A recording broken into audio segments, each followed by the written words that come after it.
This is a presentation of the 19th Annual Colorado Snow and Avalanche Workshop, a program of the Colorado Avalanche Information Center, Friends of CAIC, and the National Avalanche Center, presented by Dinafit and Pomoka.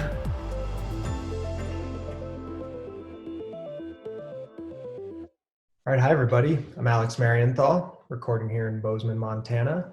Thanks for having me at the Colorado Snow and Avalanche Workshop this year. It's like to be here remotely. I work here at the Gallatin National Forest Avalanche Center.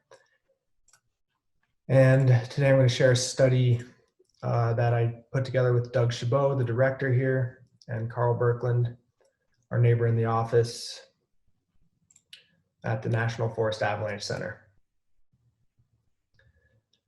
So I assume most folks listening to this are either backcountry skiers or snowmobilers, forecasters, ski patrollers. Assume that you're familiar with snow pits and hopefully use them and find them useful. It's kind of a rhetorical question in the title here, but I think all these user groups can apply snow pits usefully and in different ways, and we'll discuss that a little bit towards the end. But we had a data set from backcountry avalanche forecasters in the Western US, from avalanche centers in Utah, Colorado, California, and Montana. And we asked them to collect snow pit profile and stability test data. And originally this was intended for some research on false stable rates of stability tests, which we'll publish in a separate article and presentation. But we wanted to get the forecasters to give us their rating of the slope that they're digging on or similar slopes nearby before they did any stability tests, so that we had an idea what they were thinking of before the test influenced it. And this included some of us here at all the forecasters at the Avalanche Center here.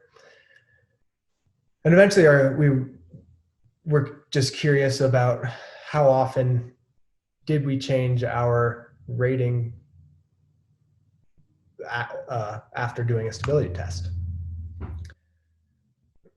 So we rated the stability of slopes similar to where we were digging using a scale of 6 ratings adapted from Snow, Weather, and Avalanche Guidelines Appendix G, Table G1, that table uses a scale of 5 ratings. And we asked forecasters to, rather than settle on fair, which is often a default, split those pits, choose either fair stable or fair unstable, so that we could, for analysis, easily split profiles into stable or unstable binarily. So a note on rating slope stability: it's very subjective. And we chose forecasters for this study because they all kind of have a similar view regionally of slope stability, of rating it for a pit. They're thinking of, I think, similar slopes, not necessarily the exact one they're on, slopes that are similar within the region. And forecasters tend to have a good idea of this because we follow it from day one. From that first snowfall, we got an idea of the avalanche activity, every day's weather history, explosives results from ski areas and highway operations, and we're tracking those weak layers all the way through the season. And so that before rating, we feel, is going to be, if we're not doing a stability test, that's going to be anybody's best guess coming from these backcountry forecasters.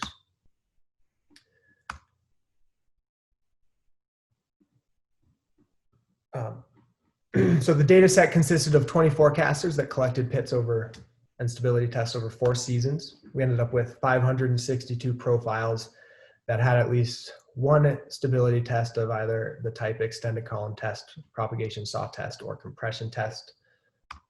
Some had 2 of those or all 3, some just had 1. Snow pits came from 6 different states, 6 organizations that are located in 4 states. We have 3 here, the Flathead, Gallatin, and the National Avalanche Center here in Montana. And then the Eastern Sierras contribute a ton, and they cover California and a bit of Nevada. And then Idaho made it in there with a pit from Utah and a pit from the Gallatin here. And we got a ton from the Utah Avalanche Center and the Colorado Avalanche Center as well. So they are skewed a bit towards Montana, but a decent spread through the West. And this is showing the number of pits dug by each forecaster that participated in the study. And it's certainly not distributed evenly. It's a sample of convenience. And it's worth noting that the forecasters, the 5 forecasters that dug the most pits make up 58% of the data. So it may be skewed a little bit towards their biases and their skills at rating stability or just how they use tests. But it does have we do have quite a few from the others that are all our co-workers in the same regions, and these top 5 do spread California, Montana, and Colorado well. So gets all those climate types that are included in this study. So out of 562 snow pits, 437 of them had a rating of stable before any stability tests were performed, and 125 of them had a rating of unstable. This is worth noting that it shows how often we live in stable conditions. I think we know from our good luck and how often we get away with bad decisions in the backcountry. That it's more stable than not. And this is maybe a good reflection. Maybe 1 in 5 slopes, are unstable.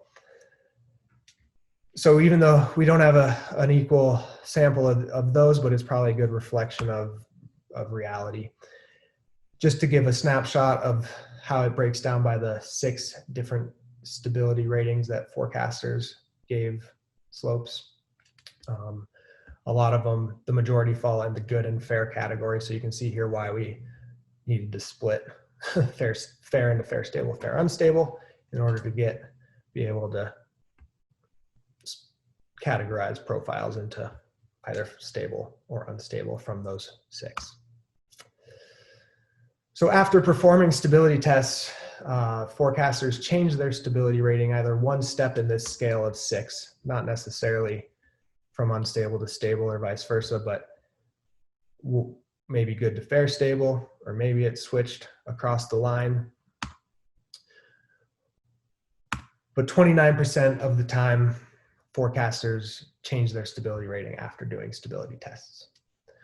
So that seems like a pretty influential number. We'll come back to that shortly, but to break that down, 11% of profiles the stability rating was changed either from stable to unstable or unstable to stable. So it actually changed the overall perception of that slope's stability, not just the rating within that scale of 6. In 9% of the pits that were rated stable before doing tests, the stability rating was switched to unstable after doing tests.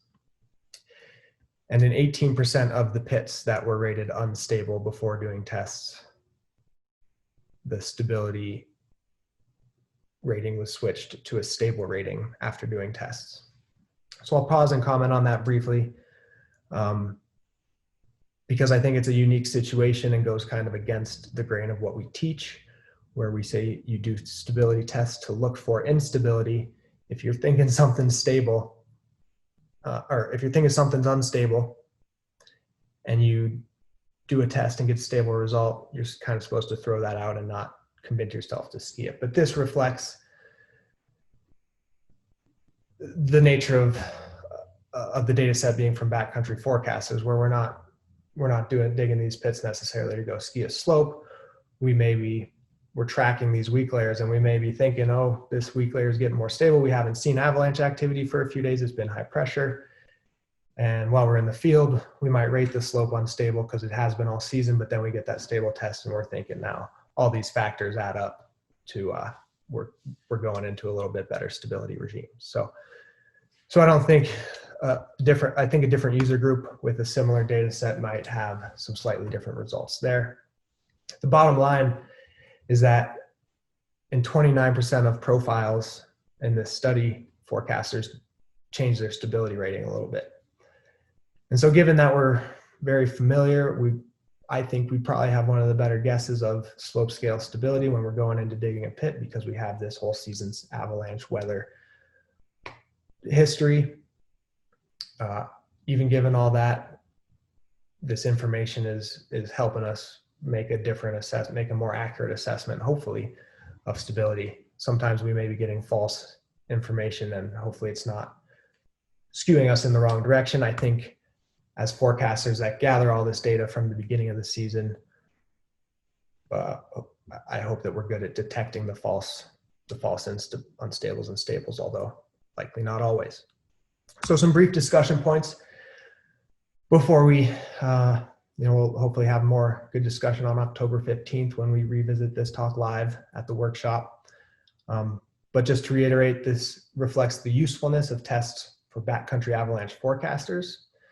Certainly the numbers or the applications that I've discussed might be different for recreational user groups, especially if you're going to a place where you're less familiar with the season history, or if you're just there for the very first time. I think a snow pit provides much less information than the context that this study places it in. If you don't have all this,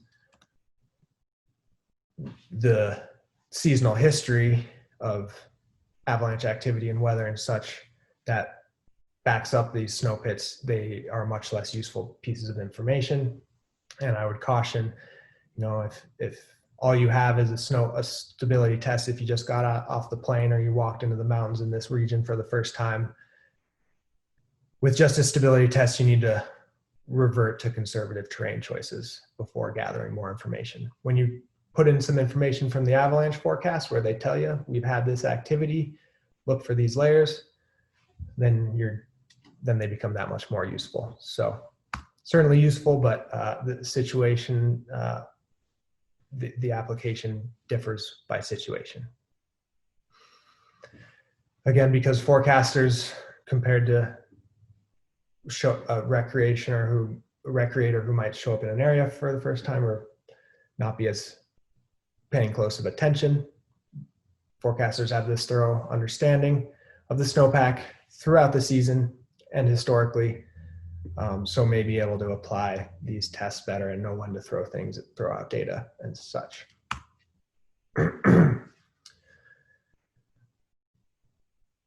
So I'll wrap up with a little quote here. Hopefully there's a quote that I don't know where it came from. I think it's been accredited to many folks. Dangerous thing about information is you might learn something, which, as I said, could go both ways. If you only have this one piece of information, you might learn something that leads you astray. But if you can back it up with multiple pieces of information, it's going to be more valuable, more useful, and certainly something you can rely on from time to time.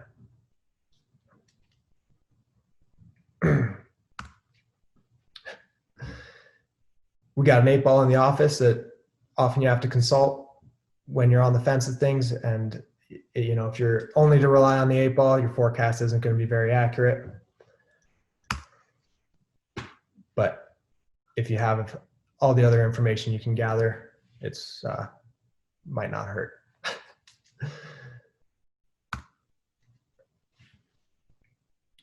Quick thank you to all the forecasters that provided data for this study.